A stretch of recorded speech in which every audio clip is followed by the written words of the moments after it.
That song was #1. Are we going? Where's my Brett Erickson? Looks like it's going. All right. We're at the Ron White Chasm Monstrosity Mansion. Hey, Jeremy.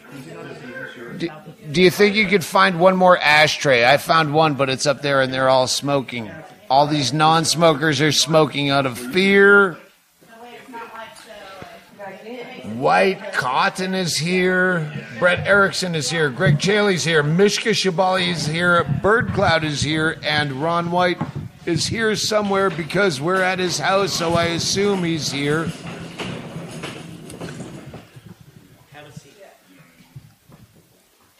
Birdcloud 1 and 2. I don't ever want to know which one's which. I don't want to have a favorite. That's Jay. Because I change favorites. That chair's hot. Oh, I'll sit down. Erickson. Yeah. All right, we did a show tonight. Show 1 of 2 in Atlanta. But once we saw the guest list, like stage guest list at show number 1, we know show number 2 is going to stink. And this won't go out until after it's too late for them. We got their money. Yep. Fuck them. It was great because on stage tonight, while you were wrapping up, you said, I feel like every second I'm up here cuts into the party we're about to have. Yeah. And then you said, I'm sorry, Ron White. And then you said, sometimes my life's more important than yours. And you were talking to the audience. Yeah. But a couple people thought you were talking to Ron White because one guy went, fuck yeah. Like, he thought that meant you were going to do more time because Ron White had to wait because you were saying that to Ron. And I just giggled because I'm like, dude, you couldn't be further off from what's happening right now. And it's always that one guy, thank God I didn't hear him, that, well, you don't. Ron White is one of the few guys that I know that really doesn't give a fuck and enjoys his life. We listened to 3 Bert Kreischer podcasts in a row where they all talked about me. Because they're friends of mine. We listen to the people we know. It was you, Henry It did Phillips. seem a little bit like a setup as we were listening to the third one, that maybe we're just listening to these so Doug can feel better about himself on the road. Like, damn. Do I have a beer over there, or Stella or something? But Does, All right, go ahead. does Sorry. Bert have any podcasts that aren't mostly about Doug? it was nice. Obviously, you go. If I haven't listened to Bert's podcast except for the 200th episode because I heard they mentioned my name. So you listen to it over. No, but now this time we go. Well, Bert and I are doing a swapcast. That's what we call them.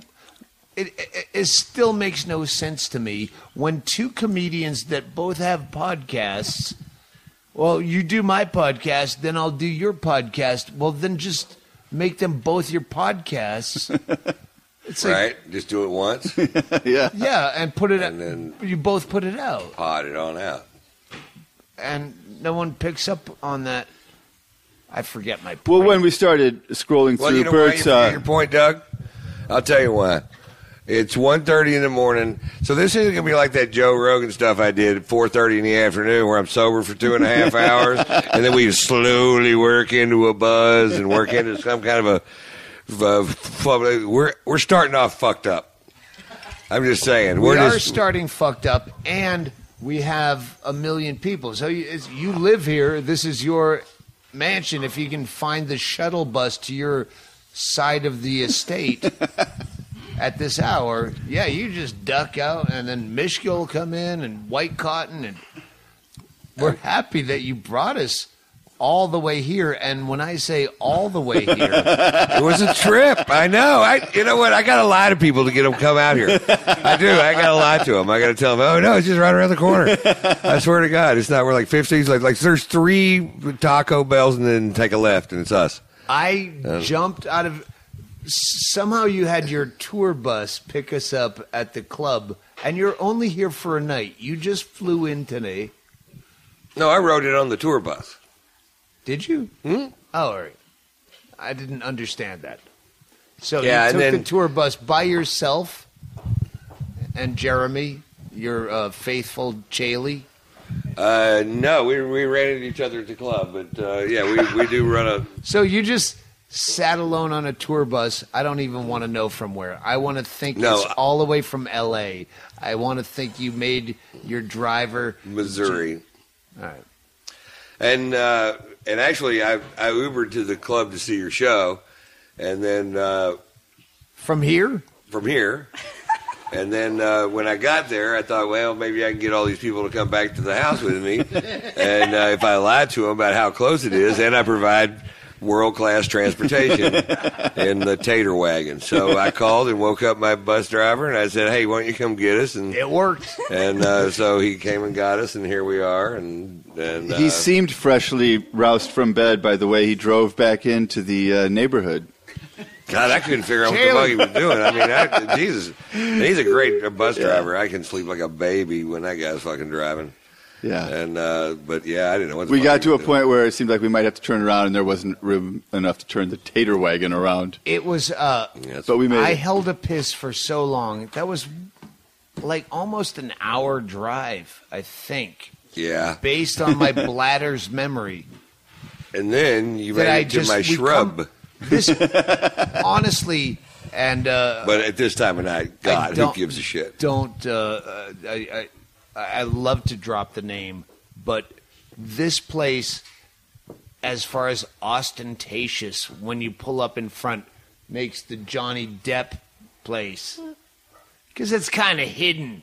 Yeah. It's like boom in your face. It's Bushwood Academy. It's fucking this gigantic, enormous front of. Yeah, it's Well, it's Bushwood if the caddies bought Bushwood, because it's way more where fun. you guys are getting It's a at. Caddyshack reference. my point Yeah. is, after I held the piss so long, It's a that I big got house. immediately. I know it's a big house. Yeah, I know. I And got by off. the time I get people over there, I'm already embarrassed that it's my house. And then I'm like, oh, yeah, they're going to have to We're look at it, and embarrassed they're for gonna you. go. I know. It's ridiculous.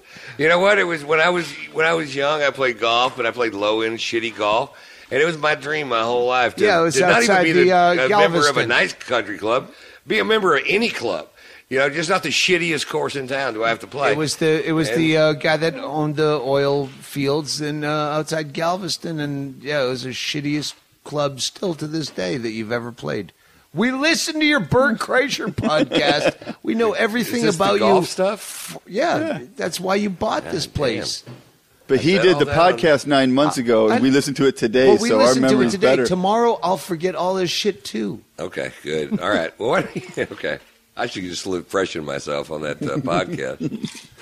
No, But you anyway, shouldn't. I don't apologize for it. But it is. This was my dream thing, and I bought it, and it was way too fucking big, and I did it because I could, and I was like, look at me, and look like I haven't gotten over that. So I'm dragging you guys out here. Saying, no, it's another 300 yards down the street. Just stay on the bus. Keep drinking this. Come on, let's smoke this. Come on, let's. It'll be fun. You'll be there in no time. No, that's the same Waffle House. We've passed it 2 or 3 times. We're almost there now. We do have Forever. Jay Whitecotton is here. Mishka Shubaly is here. Birdcloud is here. Ggreg Chaille is here, and Jeremy. Measy. What is Jeremy's? Is he a Ggreg Chaille? What's your job? No, Jeremy is a dear friend of mine forever. He also does stand up in town, and Oh, you're just a friend. yeah, But he acted like he worked for you the way he's working the bus. no, I mean he you know we do a lot of stuff, so you know he helps out whenever there's stuff going on. You know, everybody tries to lend a hand. I wish you know? I had friends like that. Well, you don't. You got me, who doesn't lend a hand at all. I just try to get you to come over, Well, we're and I here. go to any lengths too. Birdcloud just played here in the. Ah! What Fuck yeah! what would you call this room? Of the how many rooms are there in this? It's a 3-room house. There's a kitchenette and one lean-to and a part of a thing. Hang on, Jeremy actually had an answer. This is the terrace level. And you don't even know the name of say the it. room of the terrace level. Like if we Well, were this is over like there, a poker table, except for, and then that's another room, and that's a bar, and yeah, and there's this a is on, pool table how over many there. floors is this? 85? It's 3 floors. It's 3 floors. It's 3 floors. Now people are going to hate me from now on because I bought a house. Really? Yeah, everybody's going to start hating me. You are, but that's what I love about Ron White is when I saw you the last time we were on the bus, it was Bingo and I and Tom Hester, and you were coming from Killeen, Texas, and you had the bus parked outside of some weird bar you liked, and I made some reference to you. I go, you bought a bit from Andy Andrist, which I'm going to steal all of his bits because he does them so poorly. That guy's awful. He's our new manager. It did.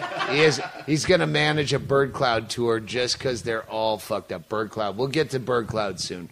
We'll rotate you in and out. I think Birdcloud's about to get to each other soon, which I was hoping.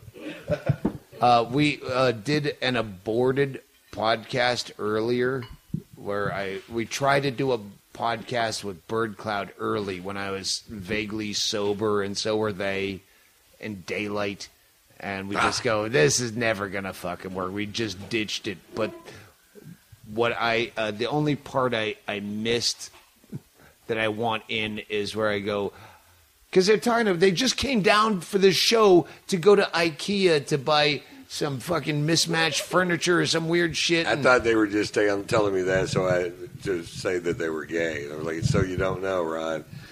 We just went to IKEA and bought some furniture together, and so you don't get the wrong idea. Well, when you see their videos, I go, you're probably doing a disservice to your fan base, because if you see their videos, you think they're gay, and I said that most of your fan base don't want to picture you shopping at IKEA. They want to picture you passing out drunk while scissoring so you stick together when all the juices that you make dry up. Crust. It turns to crust. Yeah. Yeah, that's what they want. We do this thing where we do these chastity braids. Like, we grow our pubes out really long so that, like, we can French braid our pussy hairs all the way down to our asshole hairs so that nothing gets in and nothing gets out. It's like Fort Knox kind of So you thing. could also use it as a filter. But we also, but I mean, we still stick together that way. If it's some kind of you could use it as it's like a comb over instead of vaginal rejuvenation. Exactly. You could just The reverse. it is Vaginal Squeeze it all repubination. Squeeze it in again. Oh, see, this is what I was saying.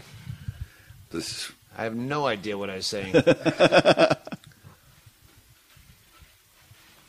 See, now when you do Rogan's podcast, somebody's all hopped up on something. Rogan's got this supernatural energy that fucking prevails over whatever kind of buzz that I've got. And but you and I operate on the same level. It's 1:30 in the morning. We've been drinking since fish. Says fish, like fish. All right, fuck you. I'm not gonna take a leadership role in any of this. I'm taking a back seat for the rest of this podcast. I remember busting Rogan's balls. I didn't remember. That's actually, I should preface, I didn't remember until Well, there's a difference between someone those two. Told me, I remembered and I didn't remember. someone reminded me that I said it out loud where I busted his balls. Did you ever do the Comedy Store podcast downstairs in the basement? Yes. And you remember it? Because I vaguely remembered it, but it wasn't him. Well, he was on with me and Chad Shank, who's my co-host, but there was gave two. him- It was that chick from the comedy Eleanor store. and Rick Ingram. Eleanor Rick Kerrigan and Ingram. Rick Ingram. And I They went were- down there and I did it. And just before I forget this, because I'll forget it, I thought it was odd that anytime I told the story, Rick Ingram would tell 7 stories. Like we're there to listen to his podcast. And I mean, I'm just like I'm You're sitting there a all conversation evening long piece. going, Hey, Ron White, tell me a story that reminds me about me. And I'll tell you about that story for a long time. 7 times. And I told him that just as because sometimes you don't know, you're just trying to do something, and so it was her I was talking to. I was like, he really could kind of, he's got a guest. He needs to bring the guest into the conversation every once in a while, so you don't feel like you're just sitting there wasting your fucking life. And that reminds me about a house I have like this. Sorry, the point being, yes. Rogan, and I hated saying it out loud because I know Rogan's smarter than me, and he's smarter than you, and he's smarter than everyone because he does those smart drugs. But I go, what's your word count with you versus a guest? Yeah, well, you know what? I think he's a great comic, and I'm really good friends with him, and but I did the podcast, and it was. I said more people saw it than they ever saw anything. So I was amazed by it. I was dumbfounded by how many people listen to these things, and all my friends have podcasts except for me. And Rogan was like, "You ought to do a podcast," and I was like, "What? I got a tequila company. I got other shit to do. I don't want that." I was like. You're taking time to do it. Look, we could just be fucking playing pool. Here we are podcasting. Well, we'd be talking shit anyway, and we talked about this earlier. I wanted to. I wanted to do it. People with interests bother me. Yeah, I don't have any.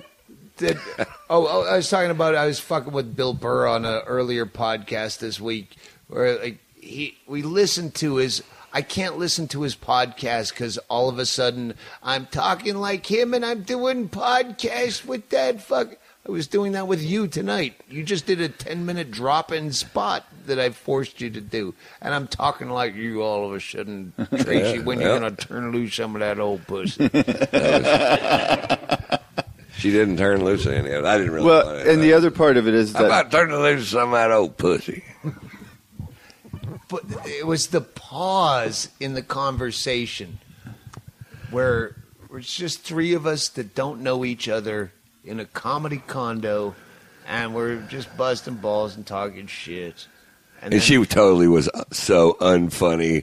And she brought, the only reason they hired her because she fed them brownies and shit.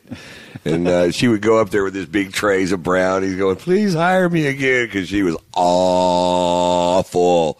She was so fucking unfunny. We did get along, but there was ball busting going on that she couldn't really retaliate. And then because I don't have an old pussy. I got to get to the point. And again, this is me in mullet years. This is like 94 or something, 93, and it gets to that point where the party's over. There's 3 of us in a condo, and there's that lull in the conversation. And no one says anything. We're kind of drunk. And then Ron springs up. So, Tracy, what are the chances of you turning loose some of that old pussy? And I fell out and I stole it, and that's in the Bobby Barnett bit. That I stole from you saying it in a condo once. Good. Is that wrong?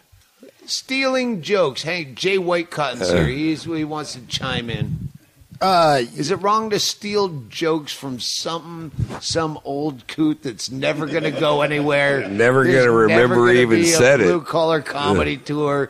I think in '93, what are the odds either one of you are still alive?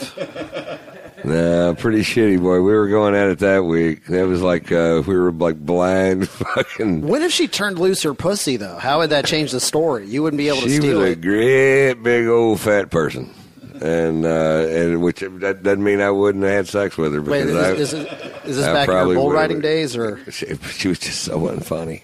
That's all I remember, really. I remember the turning loose of some of that old pussy line, but which club was this? The Houston club? Or? No, it was Oklahoma City Jokers. We just played this place where they still have this sign for. Remember, there were 2 jokers across the street from each other. And Shirley Bynum. And her husband owned the other Gary one. Bynum. Gary Bynum, and they hated each other. And It was and I remember that she could make these vegetables with the teriyaki sauce that I like to eat. That was the first vegetable I ever liked. She made it at that club. It was out of frozen vegetables and some kind of shit she squirted on it, and I was fucking scoofing it down. Okay, That's so the first vegetable as ever. The husband and wife, they get divorced. They have to split up the clubs. So one opens a club kitty corner from the other. We were just there. You were with me, Chaille, the Oklahoma City, where we played. Are they both still there? Lady, we had to throw out of the club that place.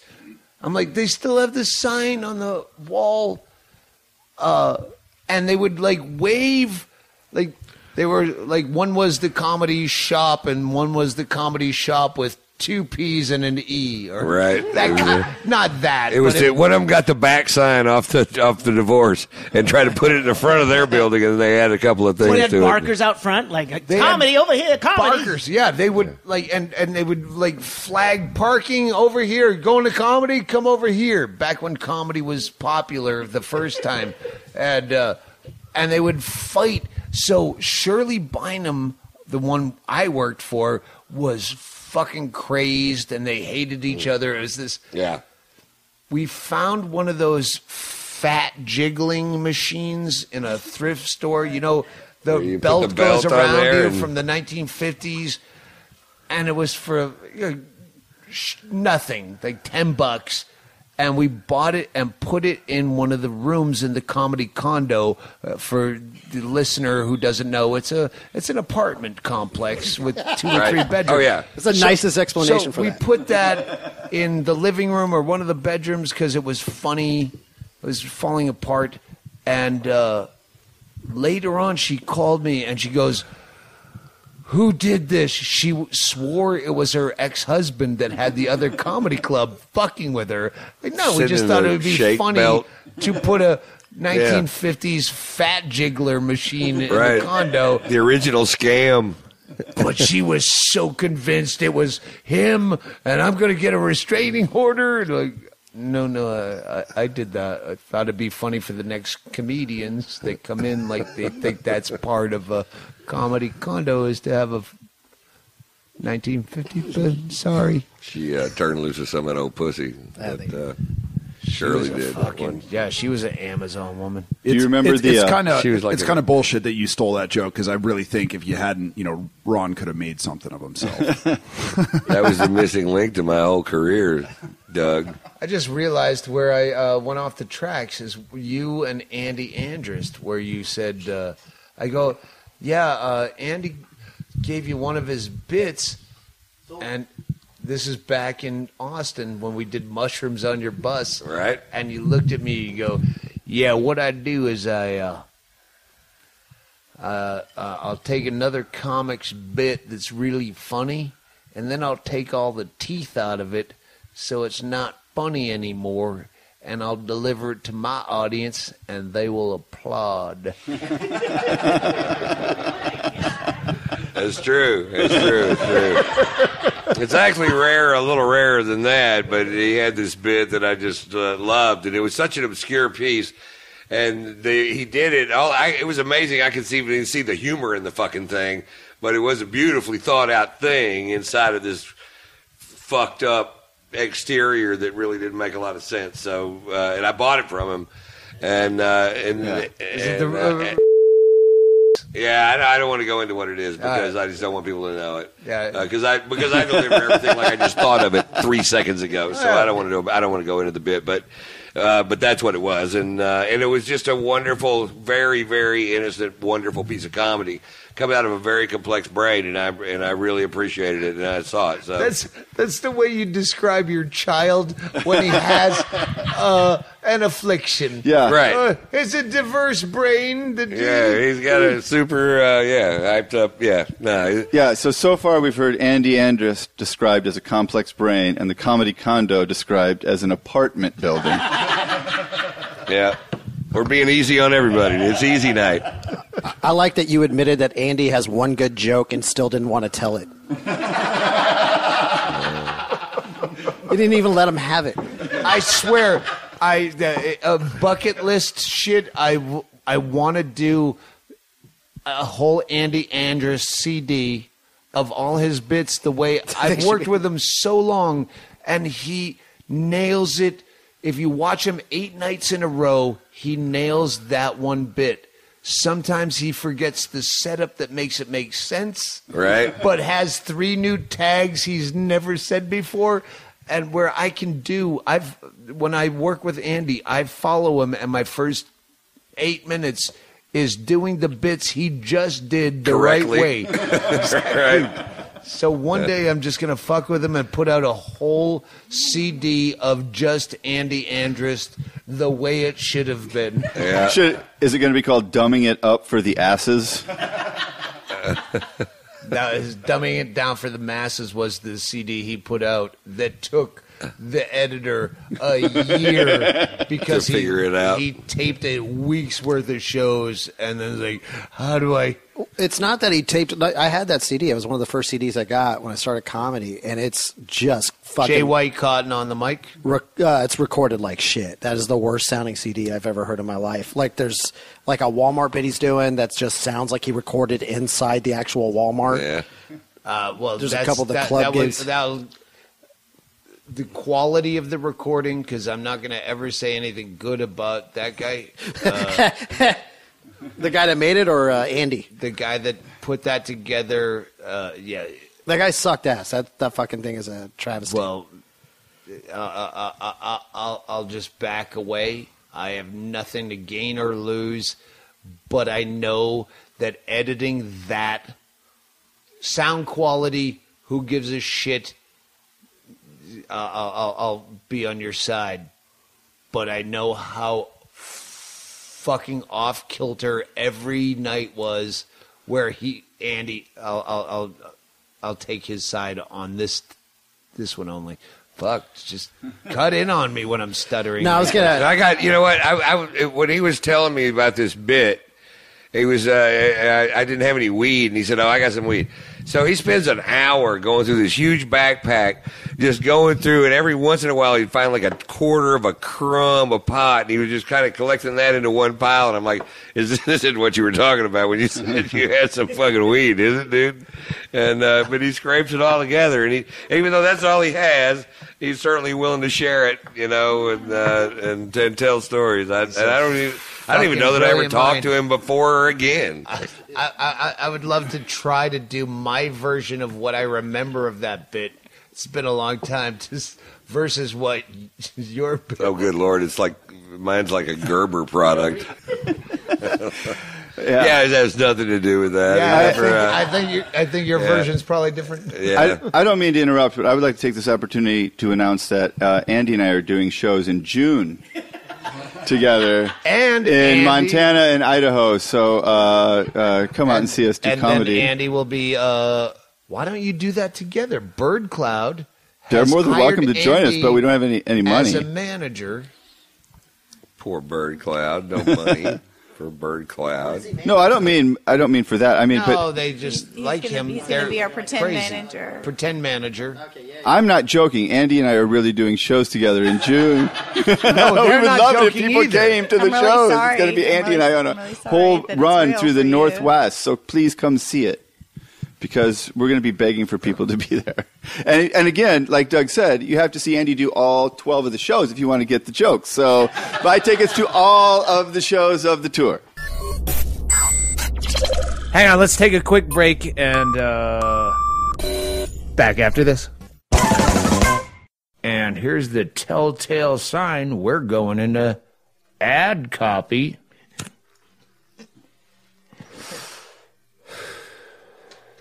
Mack Weldon does not support smoking cigarettes the way I always start. Mack Weldon. You know what? There's kids out there that don't have any socks, underwear, or beautifully form-fitting undershirts that I love from Mack Weldon. There's kids out there who dress their genitals in some kind of palm leaves that probably cut. That's how circumcision probably started, is some kid wearing sawgrass as underpants, and it cut off the tip of his foreskin. I once made fun of a man who had no foreskin until I saw a kid wearing sawgrass underpants. Nothing against sawgrass underpants. All right, let's get to the pluses of Mack Weldon. As I've discussed, when Mack Weldon jumped on board with the Doug Stanhope podcast, I wore all of their products, socks, underpants, and the undershirt to my beautiful 1970s polyester suite. Yeah, I wear 1970s polyester suits, and they make you sweat so bad. I used to do a bit about how bad fucking had to smell in the 70s when those suits were popular, because they make you sweat so horrifically. You're talking. I remember that you were doing on stage. You were doing the whole at the Studio 54 Saturday Night Fever. Yeah, and then they would go and fuck in a toilet with all their pubes on, and it had to stink vociferously, viciously. It stank really bad. Had to have. And I wore one of those suits, as I always do on stage, but I didn't change my socks, underpants, or undershirt for a week, vetting this product. And in front of Chaille, I peeled my socks off after 7 days and smelled them by myself. Yeah, I was drinking, but I also promote alcohol on this podcast, so it's kind of a cross-pollination of sponsors. Perfect. It was unbelievable. They're comfortable. The shirts make you suck your gut in a little bit, so if you're like me, it reminds you, hey, there's chicks around, suck your gut in. Because previously I was wearing another brand of, actually a high-dollar brand. They were just thin, and I bought that brand because they were thin, didn't show through my suits, and within a couple wearings, they're all bloated out like my gut. Okay, Mack Weldon fights your gut back in. It's a form of exercise. When you're aware of your gut and you suck it in, it's better than no exercise at all. You're flexing your abs. Mack Weldon is the exercise of an undershirt because it stays fit and it reminds you, hey, there's chicks around sucking your gut, you fat old stooge that will never do another crunch. Yeah, so there's that. Smell your own feet. To some girls, that's a turn on. Listen, I know I haven't showered in a week, but look, I can smell my own socks. How bad could you be? And do they have Mack Weldon ladies undergarments for girls that are pigs like me? Because I know Bingo, she doesn't shower for weeks on end like I do. Maybe. I wouldn't be. Never mind. Right now, it's if it's unisex, it's a gal's wearing the gentleman's cut. All right, I don't know if this is what I had, but in the bullet points it says they have a line of silver underwear and shirts. I definitely got those for you because it's antimicrobial. And that helps that may have been why. That eliminates odor. Yes, and I did that on purpose. Well, because let me talk to the people. I want to talk to you, Mack Weldon. Why aren't all your products odor eliminating? Why do you just have one? Do you think there's people, I want comfortable socks, but I don't want to eliminate the foul smell of wearing them for a week? Just make them all silver lining. Well, not everyone wears socks for 7 days in a row. And by the way, you didn't take those socks off when you got home from the gig. Don't make me go anti-Mack Weldon on you, but I can win the debate. Why don't you have all of your products that? Well, it's an upgrade to go from the regular dress sock. As a guy who watches pornography, and actually, I won't say which hub or tube. I don't want to, but I guess there are people that are into the stink. I've seen it happen. So anyway, actually, the silver is for the underpants, not the socks. It says right here, underwear and shirts. Yep. Not the socks. Yep. But I know for sure that it doesn't make sense. I'm just telling you, the underpants definitely work. I can promote Mack Weldon because I've worn Mack Weldon all together, the full ensemble, the full triage of socks, shorts, and undershirts. And, fantastic product. Hey, talk about how easy it is to order these. Yeah, it's really easy. Get a podcast, pound it out for years, and hope someone comes and gives you their product for free, or just do like normal people do and just go to MackWeldon.com and give them your credit card. It's that easy. It's way easier to order Mack Weldon and just pay a reasonable price using the promo code Stanhope than it is to do years of podcasting, hoping one day someone will recognize that, yeah, you have a fan base out there. The Killer Termites, the Mack Weldons, a perfect culmination of storms. We're going to need body bags, would say Becker. That's 20% off on your first purchase using promo code Stanhope. And then after that, you can spend $100 and get 10% off immediately. So, I mean, it's... Immediately, meaning they'll give you money just discounts before you even give them money. Wow. So if you spend $100, immediately you'll get $10. As at checkout, you'll get that 10%. If you spend over $100, you'll get that 10% knocked right off. And if you go up to 150, you get 15%. If you go and to 200, for my fan base, if you spend $100 on underclothing, that's a lifetime supply. Because I know you're gross grub bags like me.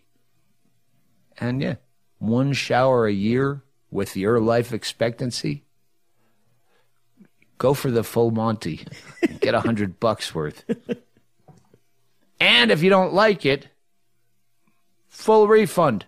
No questions asked.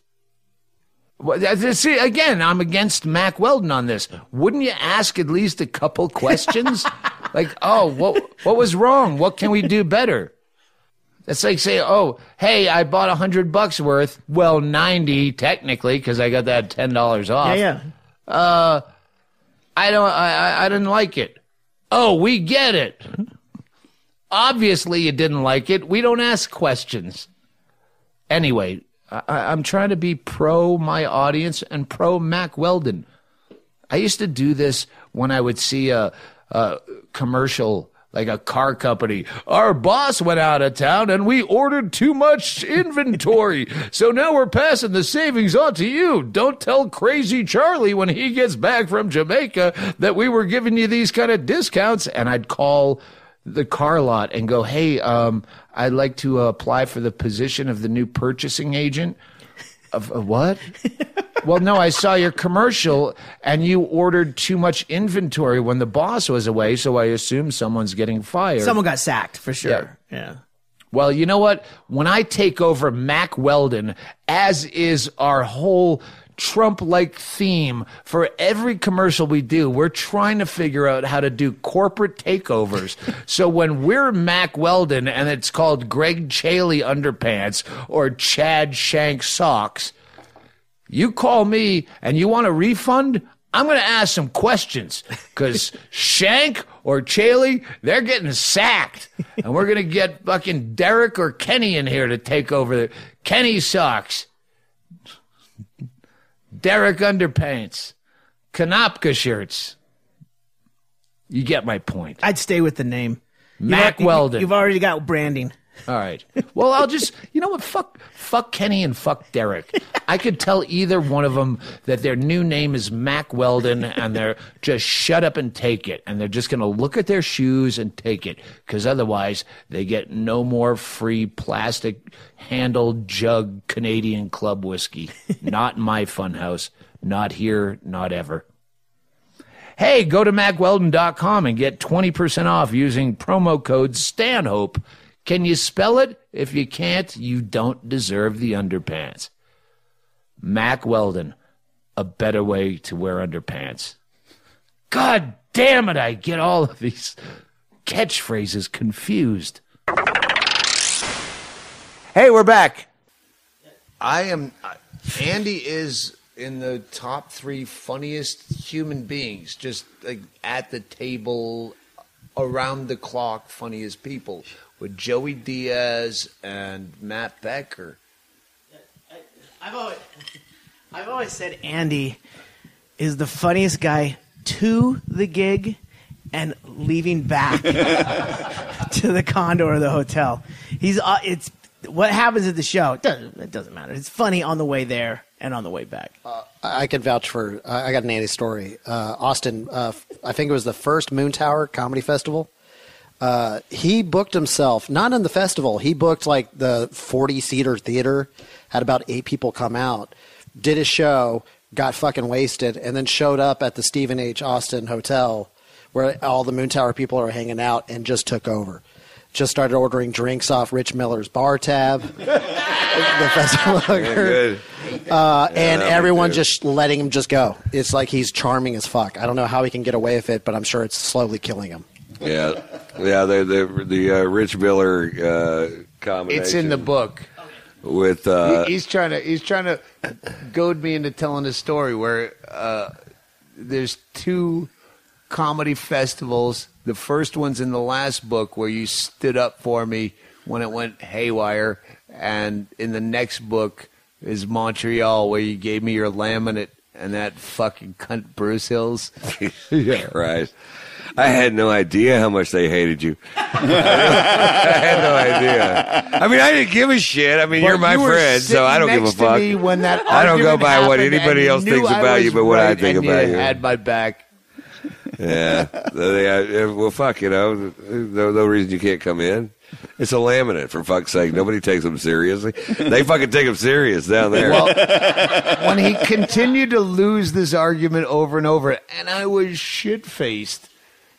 And as I've said on stage, when you're slurring, people assume you're wrong.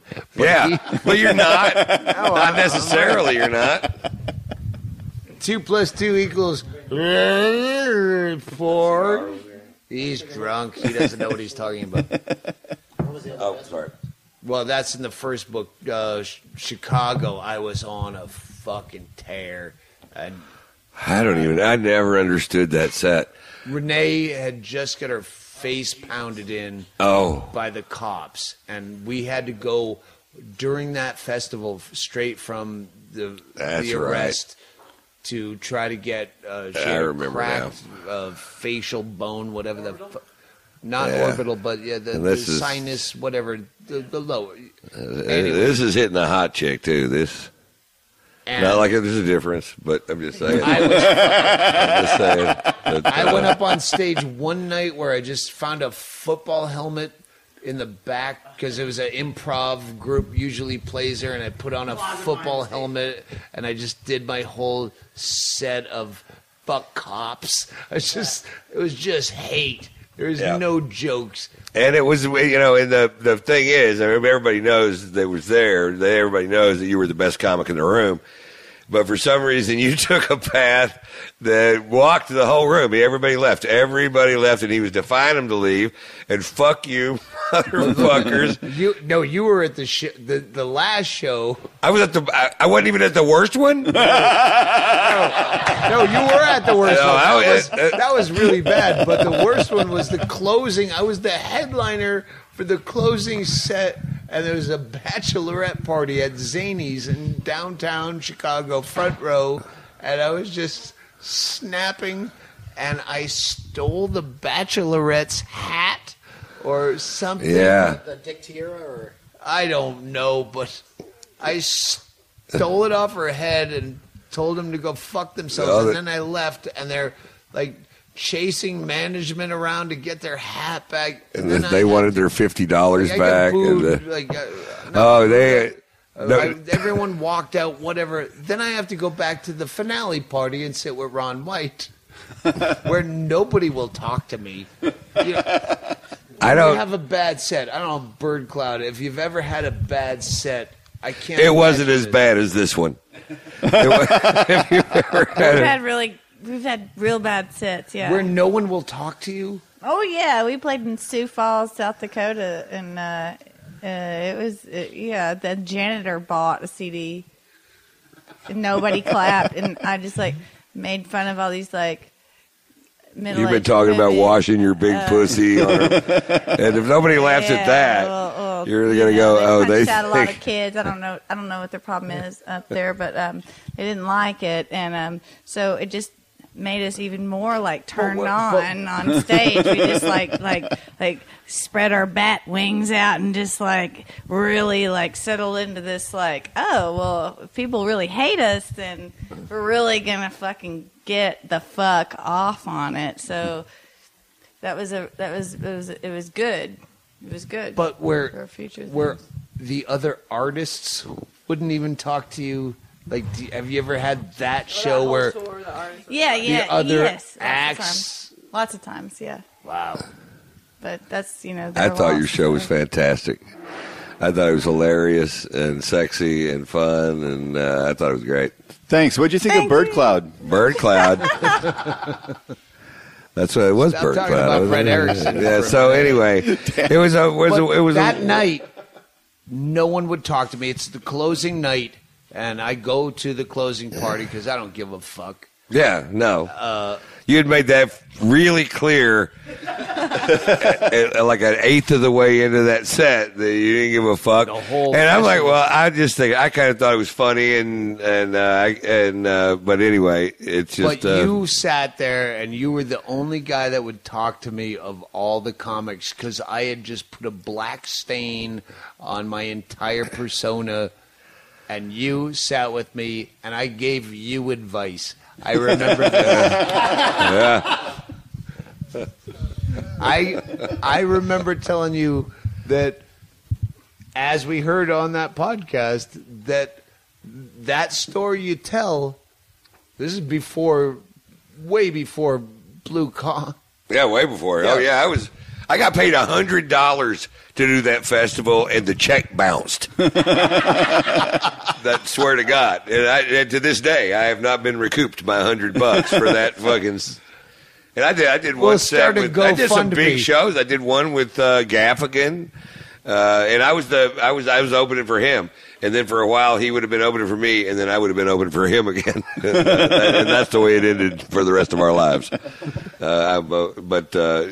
I remember telling you, when you wrote that, when you write a story that good, just write more stories. You were talking about like I don't have new material or something like that. But I had just like nobody in this entire festival of my peers will talk to me except for Ron White, and then Renee got so drunk that you had to help me carry her up a service elevator. I remember that part. To put her down. Well, I remember the whole night. I remember the whole night. I remember just going, I don't give a fuck. It doesn't matter to me. I mean, the set went the way the set went, and I didn't care. I was a big Stanhope fan before, during, and after the whole fucking thing. If you can't hang with it, you can't fucking hang with it. There you go. But I remember you telling me about what we talked about tonight on that other podcast about you being fired from the Punchline for being on acid. And like, you got it. You got the fact. Sometimes you melt down. Yeah, yeah. I got it. There was a few dull spots. I got banned from the Funny Bone in Columbus, Ohio, for 10 years, also because I'm still banned from there. Dave Stroop. Oh, yeah, Dave Stroop. He hates you worse than he hates me. I forgot who I was talking to. I said, you're the one that said you hoped his baby's head caved in or something. His baby dies with a shunt put in his head and bleeds pus. It was beautiful. Yeah, I got banned from the whole Mid-Atlantic for a while. And that was because he didn't like Hedberg. That's what started it. That's what started it. He fired Hedberg and tried to knock him down to a middle act after he'd done 15 fucking Lettermans, and I stuck up for him. And then, it's a long story. I should put that in the book. But I'll tell you what happened to me. Who wants to promote the fucking Columbus Funny Bone? That guy's still there. I was, they had this Bill Foley guy that would play guitar and sang on Sunday night, and I'd had a good week and the staff though, they're feeding me purple shots, blue shots, green shots. I'm drinking them all, and the guy who's the assistant manager, Dave Stroop's runner, his girlfriend is just fucking straight up hitting on me, and he's not there, and she's rubbing on my leg, giving me shots, and Bill Foley's playing there at Recca Edmund Fitzgerald and shit, you know, and so and so she and I end up just fucking up against the wall in the fucking women's bathroom, just my hand down her pants, just making out with her, and her fucking boyfriend walks into the bathroom, and there I went for 10 years. I got a 10-year sentence. I couldn't really explain it because I had her pussy juice on my fucking finger and my tongue in her throat. Wait, you had been into the big lick they called Gitchy Goomy. The big lick they called Gitchy Goomy. Katanga dinga. So that was 10 years. Wait, when you say 10 years, you don't play at the fucking Columbus Funny Bone. Yeah, I know, but it was a 10-year stretch. I mean, that was one of my favorite rooms, and they didn't bring me back. And then finally, when they did bring me back, it was right before I got really popular. So I was like, didn't really have to go anyway. They had moved to a new location. I was really good friends. I used to trip with that staff all the time. I ate a lot of ass with that staff. That was a little part of my life when I was a little rambunctious, and they. So everybody was coming back to see me. That it was a Saturday. Most of them had been at a wedding that week, so I hadn't seen everybody over, all my old friends in 10 years. Because every time one of them come in, we'd do a big old glass of whiskey and 3-show night. I'm there 7 hours, right? So last show, I'm going to go back and check on the feature act, see where he's at. In the show, and I can't get the 2 images of him within 20 feet of each other. I got full-blown double vision, and I'm trying to suck the 2 images back in with a fucking eye strain, and I can't even get them close. And as soon as I relax, they just spring right back apart all the way. I mean, 1 eye can do it, but 2 eyes, not even that close. And so that was my first time back, and I go up the midnight show, and it was just the ugliest fucking thing that I've ever created. But nobody really noticed because they were doing the books and nobody cared. You know, I didn't get caught. I didn't know, fingering or somebody. I forgot, which is the same thing at our ages. Just heard on the Kreischer podcast, you used to shoot dope and get chucked out of the Navy, and I didn't know all this stuff about you. We're just trying to get Tracy Brown to turn loose some of that old pussy. I know, yeah. I've got a little, I got some, Wouldn't that be so horrible to be accused of sexual harassment when you were being sarcastic? And No, we don't want you to. Right, we're right. That's the irony pussy. Here. Is I didn't even want to see your pussy ever. What if she did turn loose the pussy? She'd had to turn it loose someplace else because who knows? You know, it was late. What's worse? Late. Hey, ladies, get on that mic. And Birdcloud is one person in my mind because one of them's Mackenzie, one of them's Jasmine. Too big and black to put it all the way in. What would be more offensive? Someone sexually harassing you and meaning it, or someone going, "I wouldn't ever do that as a joke." Obviously, it's a joke when I talk about fucking you. Who would? What's worse? I like to bifurcate my audience with these kind of gay pride, white power. People mean it and then they claim it as a joke. I mean, you know. So comics do that all the time for a living. Yeah, but for a living. If I say I want to fuck you and I say it in a funny way, and then you say no, I go, I'm just kidding. Usually, if I say I want to fuck you, I'm serious. I mean it. The Tracy Brown but way. Not that one. No, that one I was just saying. Hang on, ladies. Would you be more offended if someone said, "Hey, Birdcloud, you want to turn loose some of that old pussy?" and they were sexually harassing you as an opening act? And do people ever hit on we you? don't have old pussy, so that's irrelevant. The point being, seriously, as human beings, would you be more offended if they were trying to come on to you or they were mocking you because they'd never fuck you in a million years? And I would totally I fuck know either the one of you answer. in a million years. In a million years, I would. I would just say I don't care. Have you ever been fucked ironically? Yeah. What's it like? Like, okay. Wow. Oh, you got to do advertisements. Oh, shit. We do actually have to do an ad. Don't worry about that. Let's do it now because... Can't you just back up and cut it in, or are we doing this live? No, he cuts all of this. Don't worry. You have full buyer's remorse clause. If you say anything you don't, this is not live. He'll cut it out. Do you remember anything I said I think I might regret? No. Do you want to work the funny bone again? Or? No, I'm good. You'll be all right. I'm good Fuck with you, it. Dave Stewart. Everybody knows everything anyway about me. I don't have any secrets. Oh, shit. Hang on. Yeah. Sponsor. Where's my... We have more music coming up, by the way. In the show. Mishka's going to play, right? Sponsor number one, do a commercial. What does that mean? Let me take this one, Doug. There you go. Wrote it in English. Number one. No, that's right. Exactly. We are. Get your tequila because it is actually sippable, which is unknown in tequila. I fucking hate tequila. Okay, well, let me do the lead in there. Drank yours. If you hate it, let me sipped yours. take it. Let's I get a little. don't fucking fuck that fucking tequila, baby. Birdcloud's endorsement right there. I don't need your endorsement, you vodka, no taste drinking, whatever. But it is. Thank you very much for giving me a chance to plug my tequila. So it's number one tequila.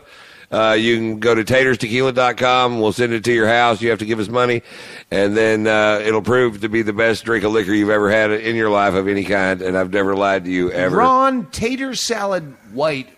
Let me try to enunciate what you just said. Go to what? Shubaly.com. Taterstequila.com. Taters tequila, like potatoes, but in a redneck. Taterstequila.com. Fuck you, it. And if you Google that and you misspell it, you'll figure it out. Yeah, or They'll you do can it just for go you. back and ask Professor Stanhope. And Taterstequila.com. This tequila, if I'm not wrong, I will tell you, this tequila has never lost a competition for a tequila that cost under $300, and it's only $79. Am I right? pretty fucking close right there, buddy. Yeah. Well, that's the way it was 8 months ago when I listened to the podcast you did today. That's a fucking tasty tequila. Yeah, you'll love it if you What give it a else try. do you remember? I don't. No, you just said that a little bit backwards. The podcast was 8 months ago. We listened to it today. The tequila's doesn't never been matter. in a I gotta go contest. pee. The tequila's never been in a contest that That it it didn't didn't get that first they didn't place. win, and it also won. It also got into the top 5 of all tequilas. Is that right? So was it top Yeah, it was 5? voted one of the top 5 And it was the tequilas in the only world, one- and it was the only one under $300. Under $300. But you're right; it's about $80. For that's the extra añejo, and the other two are also Well, outstanding. The other two Bla- are shitty. The Blanco, which is delicious, is $39.99, and the Reposado is $49.95. and they And both won multiple off- gold winners. And they're delicious. It's the shitty ones he's pouring into Birdcloud's head. Just saying. You can also go to oldtowntequila.com. That's where That's he where directs they to. sell it Yes, on the exactly. line. And that's the way to go. And we're gonna get a bunch of it sent out to the Funhouse. And by because the that's way, gonna be our tequila. Birdcloud is begging for this tequila. I'm not pouring it down their throat. They're saying, "How number about some one. more of that goddamn?" Look at them right there. 100%. Did backflips in your house with it. Hey Doug, I got a good idea. You know what? It's late, and so let's go ahead and take a break. How about a break, Doug? Oh, you know there's gin, isn't there?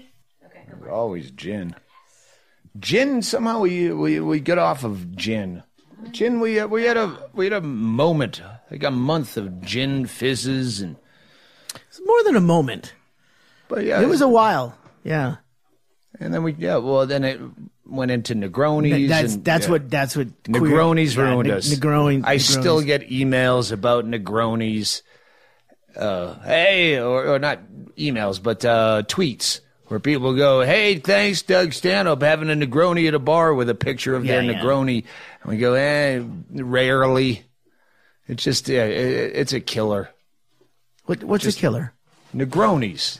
You can have 2 at best. So learn moderation. At the end of the night, do a closer. You know that we need to talk about that. You don't remember to buy the orange, which is imperative to have the orange rind. We don't ever have it. That turned the corner on that drink for us, by the way. We did. actually started doing the not only just a little zest or something. When you actually just pull out your pocket knife or get a potato peeler and get one nice fat potato chip size. Which, if you're those are 2 things you can get past TSA.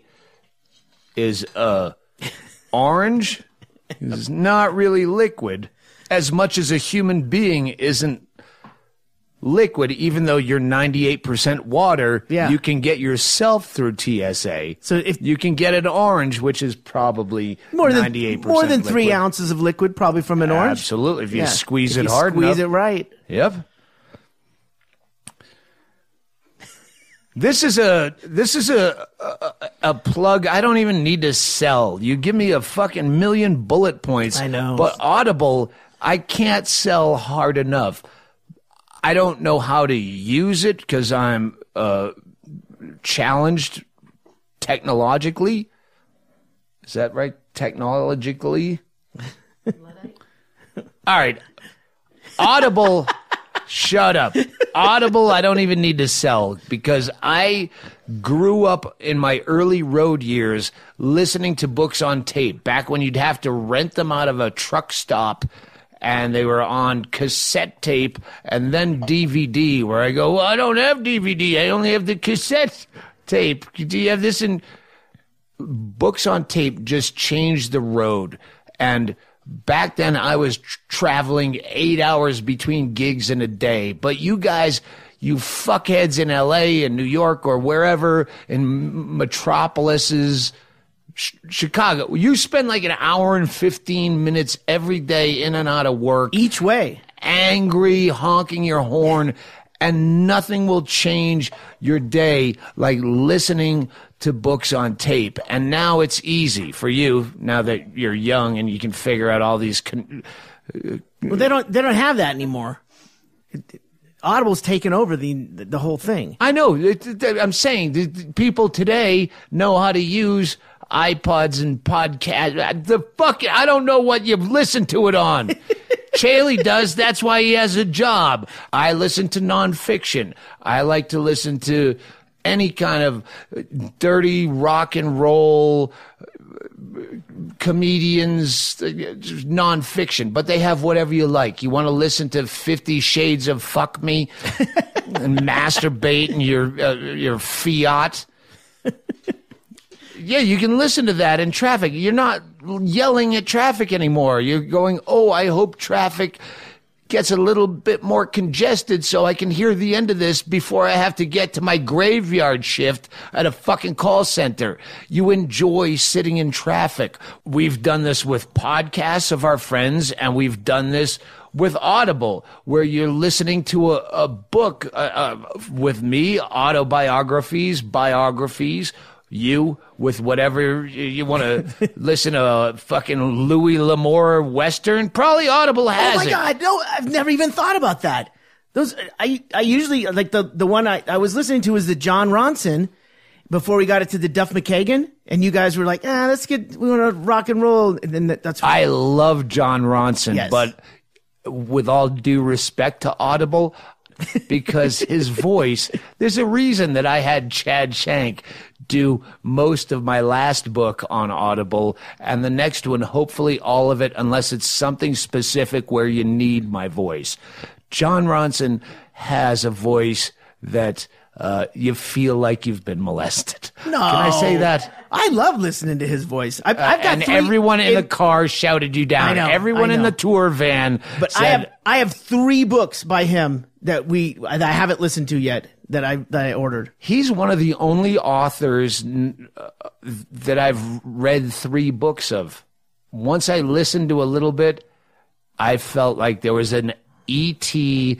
glowing long piano finger inside of me listening to his voice, and I love him. The psychopath test, and so you've been publicly shamed. Oh my God, is that good? Such a good book. Yeah, read those. But go to Audible for other books. If I'm not a little bit fucking honest, these reads will come across as bullshit, and Audible is the only one that I would do without any sponsorship. We've done plenty of plugs for them even before they sponsored. Yeah. The one I was going to suggest, because the Duff McKagan one, It's So Easy, on a big portion of that tour was us listening to that book. Well, here's the problem is when you listen to Audible, when you're listening to a book, everyone in the tour van has to be on board. Yeah. So that's why we always went with rock and roll biographies and like shit we're all dealing with in the moment because everyone's on board. And all of a sudden, some Hennigan hell trip where you go, why did you think Pittsburgh was near Omaha, you fucking asshole? But the drives fly by. Yeah. And if you sit in traffic listening, it makes such a difference. And I was against it because what I'm interested in is not what you're interested in, but we found common ground through Audible. The one I was going to suggest after that, because we had a couple days, but then we didn't really have long drives, the Medium Raw, Anthony Bourdain's second book. So good. And his writing, I mean, you've read Kitchen Confidential. Did you? Yeah. You actually read the book. Yeah. I've actually listened to Medium Raw. I would listen to it again. It's that good. And that was going to suggest that one because that's in my queue. I've got a bunch of books here that never went to. But next trip, that's definitely one we're going to put in. If go ahead, give the plug. Audible.com/Doug Stanhope. And you get Doug Stanhope. So, it's written there. Evidently, his book on Audible is great too. See how I brought the commercial back, you fuck? Yeah. Actually, so I didn't that. finish Slash's autobiography years ago, so that's one I would actually, I'll pull that up because every month you get one free book. So that's a book that, like NoFX is on Audible. Yes, I've downloaded that as well. That's what NoFX. That book is so great because unlike Slash and Duff McKagan, who are in the same band and have separate biographies, NoFX has all the different band members in different chapters arguing against each other. He said that? No, I remember that night. That's bullshit. I didn't have a boner and no socks. I remember this sock specifically. I didn't touch her purse. Yeah. More bands should do books together, but they don't talk. I have not even listened to the first second of that book because you guys are giving me shit on the road. But that is one I want to hear how they tackle it because I know how this we is did one your of the book. bullet points here is the Audible has great listen guarantee. Didn't like it? You can swap it. So you could if you listen to Duff McKagan and you prefer Slash, you go fuck Duff McKagan. I want Slash's version of this story. So, you could be a cunt like that, but I know you. You don't have the time. You're drunk. And you're just happy to be sitting in traffic rather than sitting at your cubicle where you can't listen to Audible. Unlike a streaming or rental service, with Audible, you own your books. You say things that are just buzzwords for... No, you're getting a good deal just by being on Audible.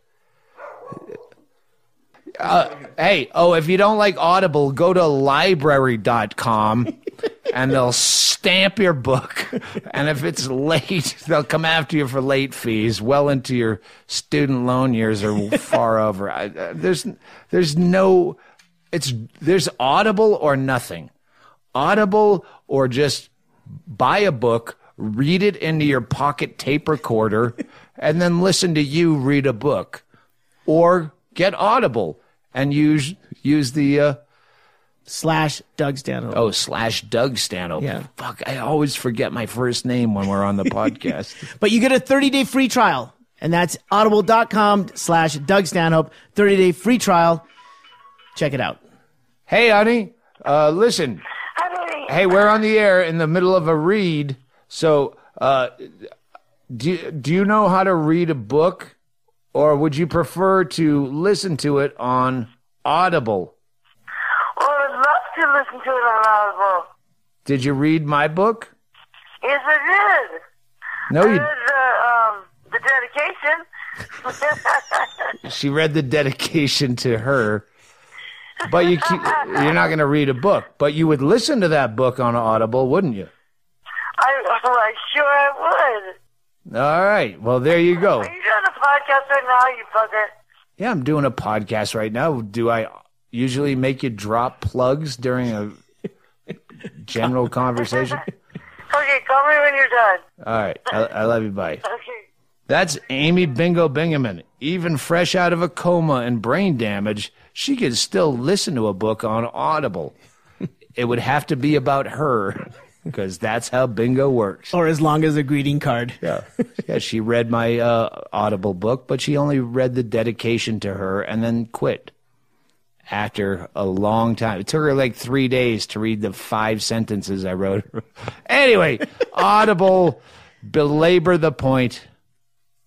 And for the record, as I'm finishing up my second book, the only thing I look forward to is doing the Audible version, because this book is not like the depressing mother thing. This is road stories. It has a through line, but it's all the fun shit.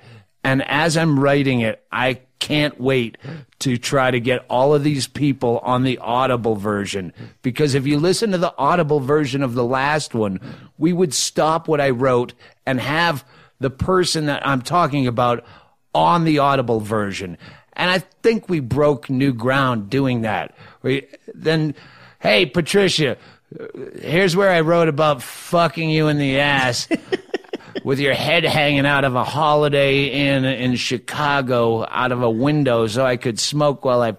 No, you didn't come in my ass. You came on my back. And then we'd have back and forths. And that was... But with the new book, there's so many people involved. Dan Tosh, back when he was DT Tosh, and I got a hooker that stole my identity. And like, oh, I can't wait to jack up all these people to tell their versions of the story on Audible.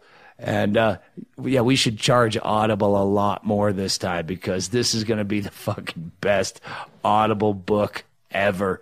So, yeah, sign up now and don't be a bitch. Click. Oh, that's not how you end a plug. You go, back to the podcast. To get your free audiobook, go to audible.com/Doug Stanhope. That's audible.com/Doug Stanhope.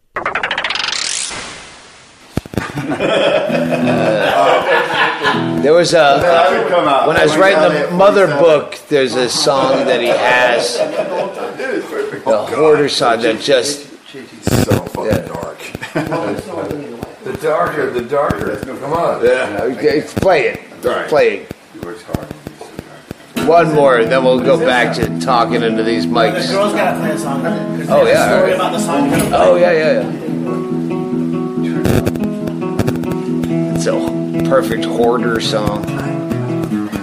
Boxes and boxes of unlabeled crap. If I die now, will they ever get unpacked? Boxes and boxes of unlabeled crap. If I die now, they will never get unpacked. I can't remember when you were mine. I can't remember when you were mine. I can't remember when you were mine. 2003 feels like 1989. I'm sweet child of mine.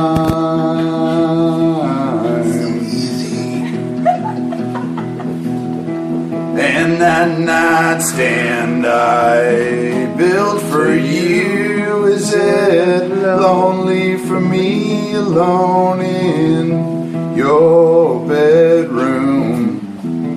Does it cry at night, or does it understand as you tremble underneath your new man's hands? I can't remember when you were mine. I can't remember when you were mine. I can't remember when you were mine. 2003 feels like 1989. I'm sweet child of mine.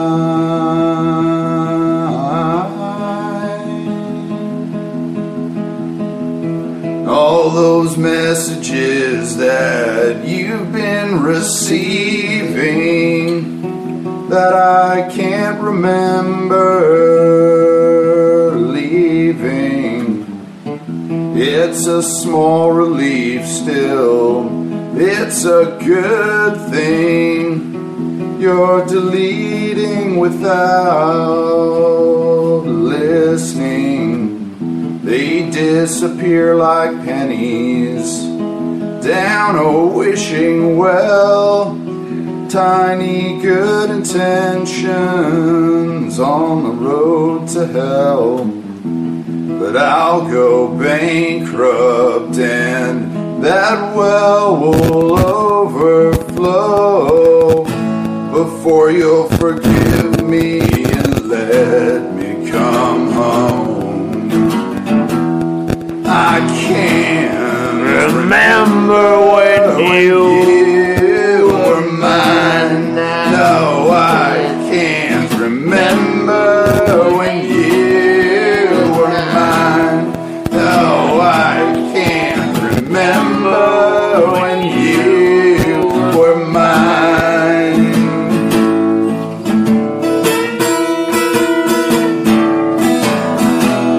I can't remember when you were mine. No, I can't remember when you were mine. No, I can't remember when you were mine.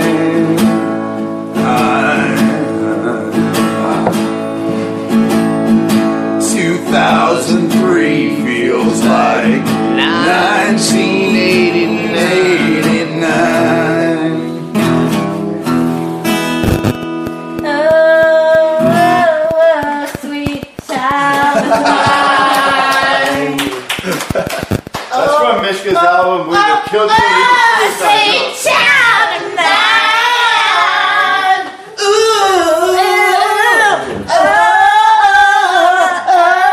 Sweet child of mine. Oh, shit.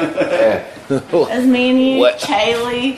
Wow, it kind of proves I can bring any party down and they can bring it right back up. Yeah. Like, holy shit. That's what it's We're on a Guns N' Roses kick. Like, clear. Wham. All right, can you guys play that one song? Because then we're going to go into the story. Which You know about song? that song.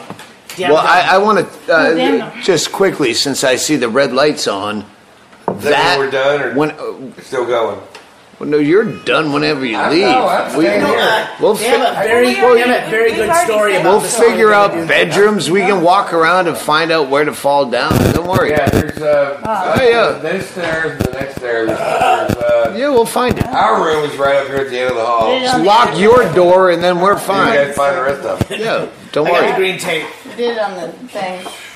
But that song that he just sang when I was writing the book about Mother, I had to go through all of this, the opening line.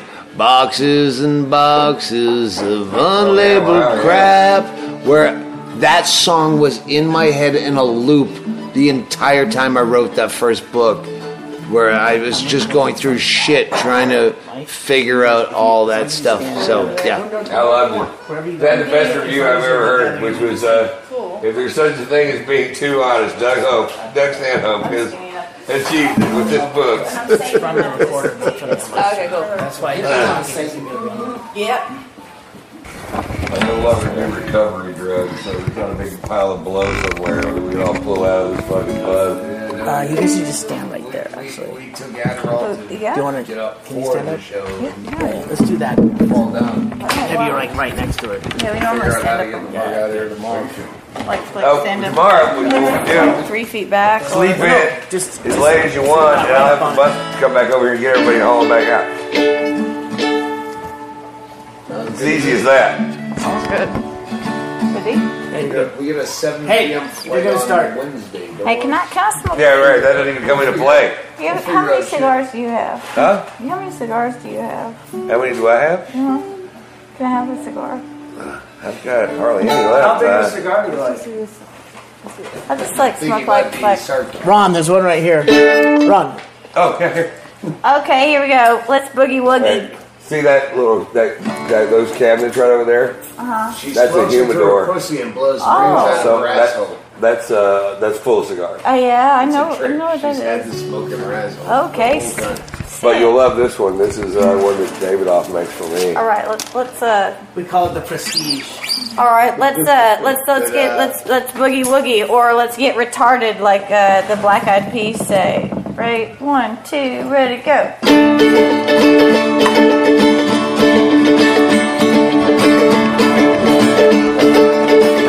And I said,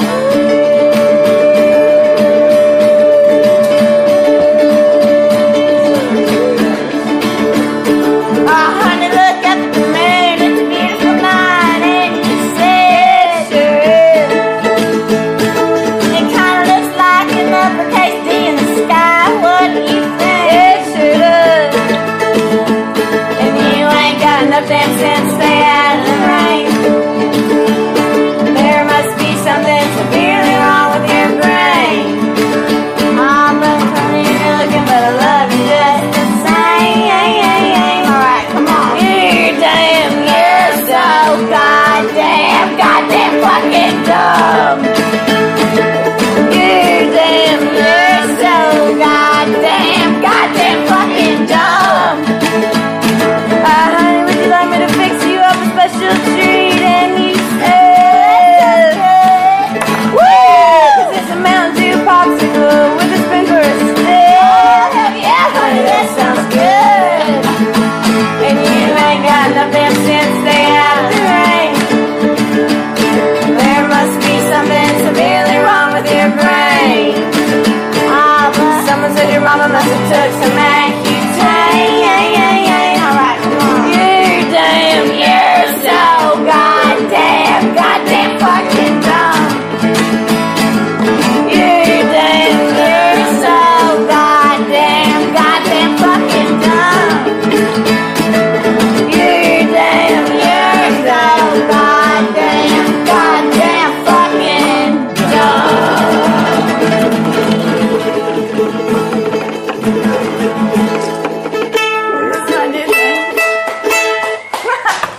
Hell yeah. Yeah, great. Oh yeah.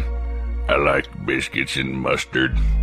I also like the Doug Stanhope podcast.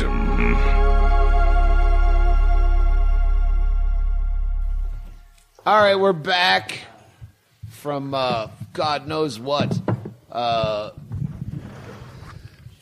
Birdcloud. I told Kathy, she's my publicist, and she was with us earlier today.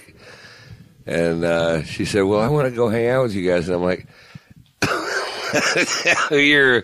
no. We kind of, Doug and I have a tendency to go for a level of debauchery that I really don't need my employees exposed to. Yeah, listen to the podcast. Oh yeah, fuck! I forget people are listening to this shit. Everybody, I love you. Hey, Birdcloud, they want to. What's the story behind that song you just played?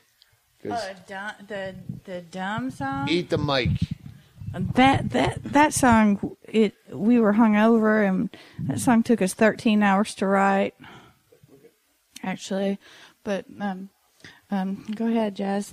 Take it away. See, what the fuck is wrong with you? We went on America's Got Talent with that show, with that song. Really? Yes. They flew us down to San Antonio, Texas.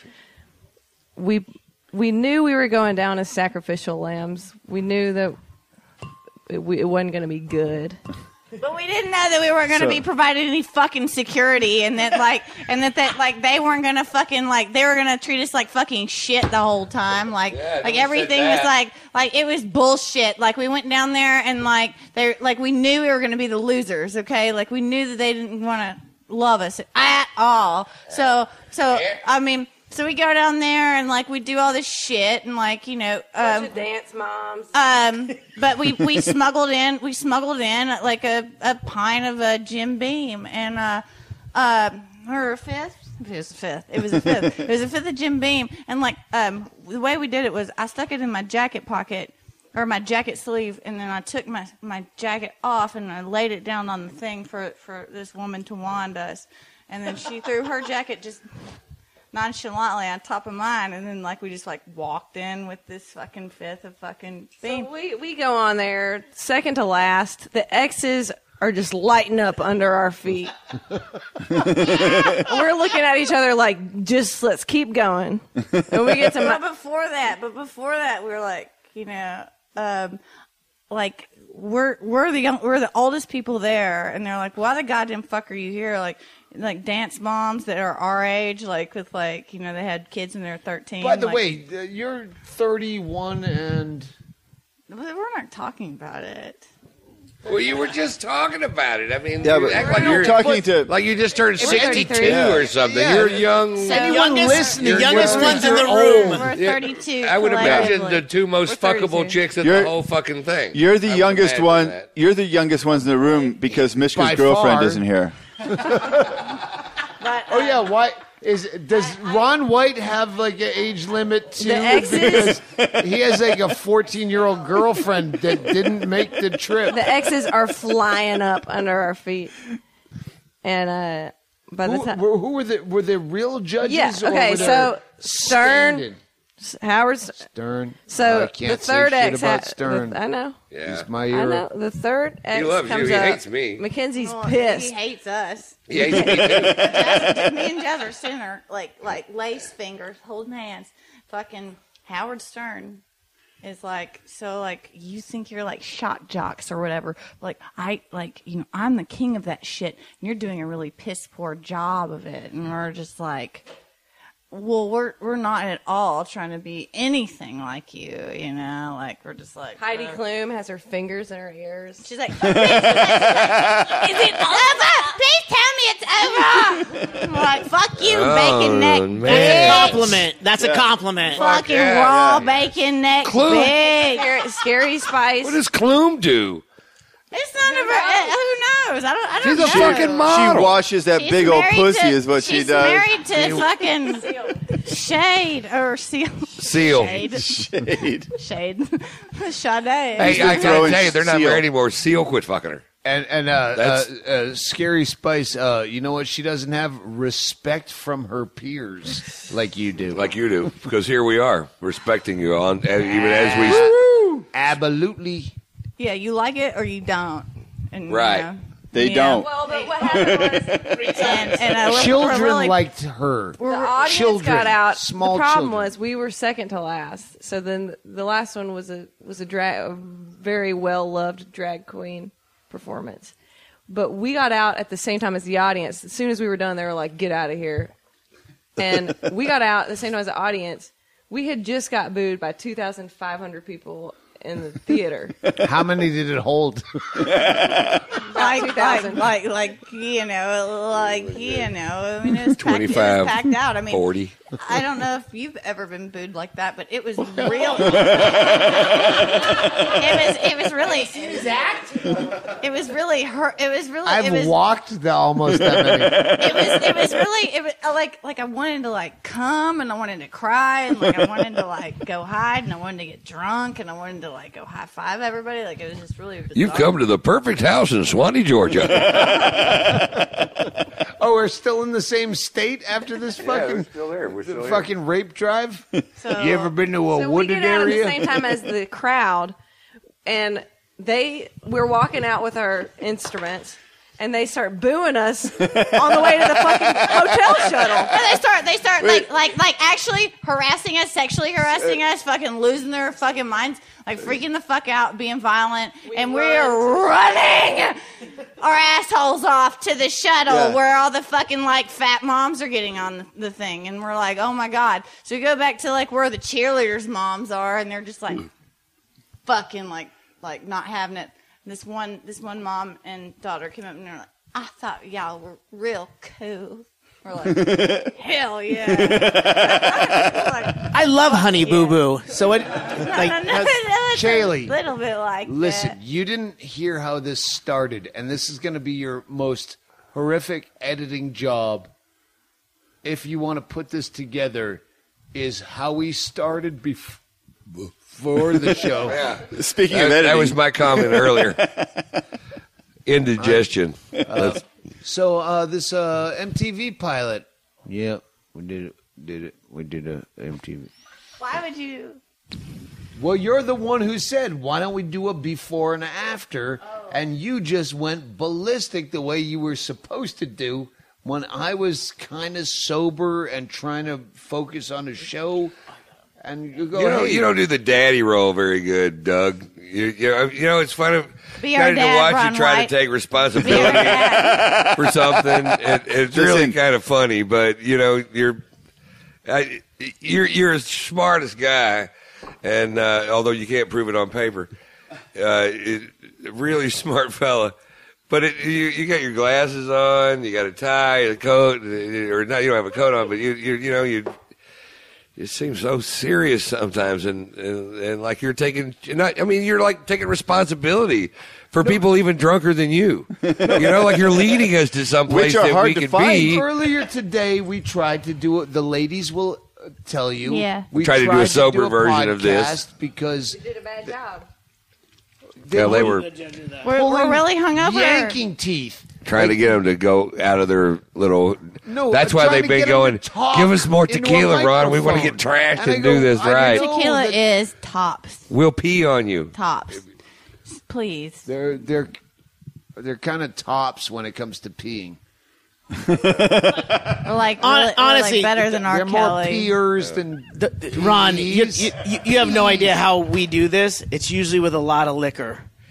And because hot and they thick. showed up, we were eating potatoes. Well, and you left. And then we started- And then you well- both left me. I had to get ready Well- for the show. I had to show it the punchlines, man. I was yelling, "Hey, can someone help me?" That's They weren't potatoes. Well, you just have Red potatoes. hot thick. they're called shit. russets. Microwave. Anyway, we get together sober. The last time we saw each other, Lord. it was a debacle, and we don't remember anything that happened last time we saw each other. So when we see each other again, we just try to nurse ourselves into drinks. But we thought we should do a podcast to promote their upcoming tour with Mishka Shubaly in the UK in September. Fuck yeah! No, that reminds me of my upcoming tour with Andy Andrist in June in Idaho, Montana, and Washington. So check the website, BrettErickson.net. I would love to plug some Ron White dates, but he's had his entire tour canceled because we talked shit about Dave Stroop in Columbus. I knew there was going to be a price to pay, and I knew that price would be severe, and I no longer have dates. Thank you, Dave Stroop. Ban me just for finger fucking your fucking assistant manager's girlfriend in the bathroom. Gitchigumi. he was about to move to California with him, with that girl, and I'm like, I'm seriously, dude. I mean, he was the next morning. He was driving me to the airport. He just saw it. He didn't say anything. He's taking me to the airport the next morning, and there's this long, quiet pause where I'm not sure if he saw me pulling my hand out of her pants or pulling my tongue out of her mouth, or it looked like I was just shoving her up against a wall, or what. For it another like reason, exactly to him. But he didn't This is say back anything. before it was illegal or frowned And upon then- to make jokes about. Then we're on the way to the airport. The next morning, he's taking me to the airport, and there's this long pause, empty. I'm like, oh, okay, this is horrible. And he goes, Karen said you kissed her last night, and I said, yeah, it may have been a sort of, it might have kissed. She might have kissed me. I don't know. She said you put your hands down her pants and started playing with her pussy and kissing her, and I'm like, what do you mean by that? No, I certainly did not. And I was like, I wouldn't move to California with her because she seemed to be a little slutty. That's a little slutty. And, that's 10 years I got 10, and I'm the one that got the 10 fucking years. a quandary where I've been in that position where you want to say with his boss, your wife is a cum dumpster, a fucking. I'm sorry to be the guy that knows. Breaks it to you, but I fucked her and stop. Get out of that relationship in a stall. Oh my God! I have too many. This will all be edited out. I have for no. sure. I'm not telling stories, but I have stories of where I fucked your wife and sorry, but and you can't tell them, but you go don't stay with her. Have you seen her? She's got kind of cross-eyed. Don't marry her. I can't even tell you why. It's a feeling I have. It's a feeling. I'm having a feeling. It's a scratchy, itchy feeling that I have in my genital region. I don't know. Something's happened. All right, let's kill this podcast so we can talk stories. Wait, let me plug my UK dates. Oh, okay, Mishka. Mishka's going to be opening for Birdcloud when? No. I'm leaving for the UK May 1st. I'm there May 4th to the 30th. Please come and see me as if Birdcloud wasn't coming in September. But we come so all that's the your time. whole announcement is that you're going to be in the UK, and I'm going to be. Do you have any specific dates? I mean, Go to MishkaShubaly.com and then they're all over the place. Yeah, they're all on my website. Mishka, his songs are the soundtrack to my life. I'm digging them all night long. Fucking great, dude. Fantastic. The best opening line ever. I think he did it tonight. The potato peelings in the sink didn't not turn out to the vodka like I had hoped. Yeah, that was amazing. Best opening line ever written ever. Actually, if you want all of Mishka and Birdcloud dates as well as Doug Stanhope, go to oldtowntequila.com and order number 1 tequila. And we'll be sending out tour dates with both of these artists. Yeah, that's a great idea. It's listed on the back of the bottle. I think we just picked up a limited sponsor. edition bottles. You with should sponsor just the musicians. dates on the I can back. think of a couple. Right. I'm sponsoring the tour just with the rest of this bottle and just passing it around to the. Hey, look, guys, you got paid tonight. Whatever you want to do with it. Chug or Fill it back up. or throw it up. If you just I'll do drink a little anything bit of with it and rain on me. You got it, baby. Rain Got it. on me, rain on All right, me. what are we closing on? Mattoid. Yeah, fuck it. Yes. Fuck yeah. Oh my God. Okay, can I tell y'all? Can I just real quick? She Mattoid? fucked the Mattoid. No, I never fucked the Mattoid. He wouldn't. What? No, What? no, no. That's What? another. No, he was my another roommate. guy. He was my roommate for about 6 Who months. was? The Mattoid. He's this. He's another one of our guys. The party time. Hey. He's a really genius Finnish player. I don't know. Anyway, he's amazing. Is he Finnish? He's a Finnish player. You should get finished because I'm trying to close this party. Oh, you were trying to wrap it up. Wrap it up in a high opinion. But he writes these fucking amazing songs. He's Everybody, the best. I mean, I can't believe he's not. The best. I mean, he's a genius, but I can't believe he's not like an international superstar. Like, unbelievable. And you did him or no? No, he lived with me for a little bit. But you didn't. But I couldn't believe when he was my roommate. I was like, oh my god, like why would he want to live with me? This doesn't sound like he was an immigrant and like story. No, I'm only more intrigued right now. We're closing up. Okay, bye. Adios, amigos.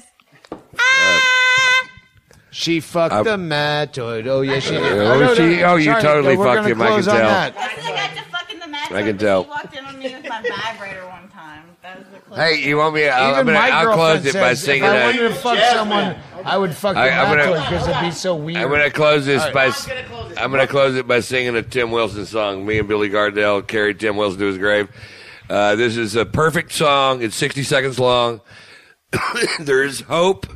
There's despair. There's misdirection. There's redemption in a 60-second song, which makes it perfect. Hold on. Who's gonna die first? Who's gonna die? Here it is. He tried paddling to San Diego when a wave swept him out to sea, and he washed up on the beach at Waikiki. He's the only illegal Mexican in Honolulu. He's been here 20 minutes, found him a roofing job to do. He don't know if they're gonna make him go or if they're gonna let him stay. But it's looking pretty good because we're already calling him Don Jose. Tim Wilson, everybody. Rest in peace, Tim Wilson. Rest in peace. Sounds a little bit like the only gay Eskimo. The only one that I know. He's the only gay Eskimo in my tribe. From Tucson to Tucson, carrot. Have to beat a ton of Paul. Driven every Kind of rig that's ever been made. Driven on the back roads so I wouldn't get weighed. Lord, if you give me weed, whites and wine, and you show me a sign, Lord, I'll be willing to be moving. Good night, everybody. Bye, bitch. Hell yeah. Click. Did you hang up? No, I just said click. Party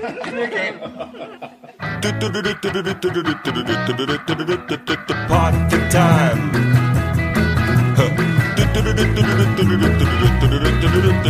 Party time.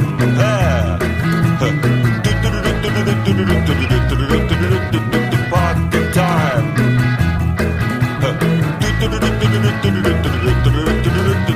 Party time. Drink your drinks and eat your eats. It's party time. Laugh your laughs and eat your eats. It's party time. Smile your smiles and do your blues. It's party time. Yeah.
time, party time, party time, party time, party time. Hey! Party time, yeah!